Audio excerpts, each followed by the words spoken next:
আসসালামু আলাইকুম রহমতুল্লাহ। দেশবাসীর কাছে আমার আকুল আবেদন থাকবে, এই মুহূর্তে আপনারা শান্ত থাকুন। এই মুহূর্তে আপনারা কেউ কোনো সমস্যার সৃষ্টি করবেন না, আগুন জ্বালাবেন না, কেউ কারো কোনো ক্ষতি করবেন না। দেশের ক্ষতি করা মানে আমাদের নিজেদের ক্ষতি আমরা নিজেরাই করছি। তো আমরা সবাই চেষ্টা করব এই সব কিছু থেকে দূরে থেকে কিভাবে দেশে শান্তি প্রতিষ্ঠা করা যায় সেইটা নিশ্চিত করতে। কারণ আমরা এত সংগ্রাম করেছি শুধু দেশের শান্তির জন্য, আমাদের ভবিষ্যতে ভালো হওয়ার জন্য। আমাদের এই জয় যদি ভবিষ্যতে আমাদের নিজেরই ক্ষতি হয় তাহলে এই জয়ের কোনো মূল্য নেই।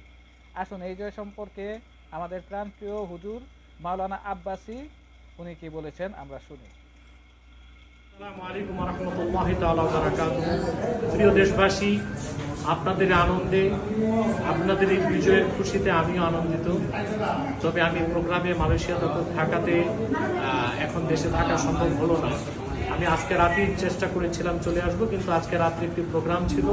ইতিমধ্যে আমি প্রোগ্রামটি শেষ করেছি আল্লাহর রহমতে। কিন্তু আমার কাছে শুনতে পেলাম যে দেশের বিভিন্ন জায়গায় জ্বালাও পোড়াও হচ্ছে। আমি বলবো যে এটা করা উচিত হবে না, কারণ যেহেতু বাংলাদেশ জালে মুক্ত হয়ে গিয়েছে এবং যার বিরুদ্ধে আন্দোলন হয়েছে সে দেশ ছেড়ে পালিয়েছে।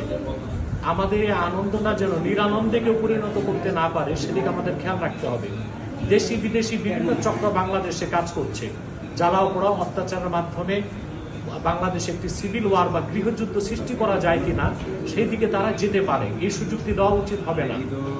পাশাপাশি আমি বাংলাদেশের সম্মানিত সেনাবাহিনীর যিনি সেনাপ্রধান হিসেবে দায়িত্ব পালন করছেন তাকে অনুরোধ করব যে চতুর্দিকে যে জ্বালাও পোড়াও হচ্ছে, দেশের মধ্যে বিভিন্ন ধরনের অরাজকতা হচ্ছে, আমার দৃঢ় বিশ্বাস ছাত্র জনতা, সাধারণ ছাত্র এবং সাধারণ জনতা এখানে জড়িত নয়।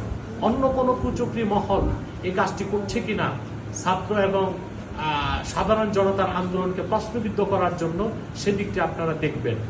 এবং দেশবাসীকেও বলবো, আল্লাহ তাআলা যে বিজয় আপনাদেরকে দিয়েছে সেজন্য আল্লাহ তাআলার শুকরিয়া আদায় করুন এবং মাত্রাতিরিক্ত আনন্দের কারণে বিবেক হারিয়ে ফেলবেন না। পাশাপাশি অন্য কোনো কুচক্রী মহল দেশের মধ্যে অরাজকতা সৃষ্টি করতে কিংবা গৃহযুদ্ধ সৃষ্টি করতে কিংবা বিদেশি কোনো হস্তক্ষেপ বাংলাদেশে আনার জন্য কোনো চেষ্টা কোনো কুচক্রী মহল করছে কিনা সেটা ছাত্রদেরকে লক্ষ্য রাখতে হবে, সাধারণ জনতাকে লক্ষ্য রাখতে হবে। বিশেষ করে আমি আলেম ওলামা পীর মাশায়েখ যারা বাংলাদেশে আছেন তাদেরকে বলবো এই মুহূর্তে আপনারা সর্বোচ্চ সজাগ থাকুন এবং চোখ কান খোলা রাখুন।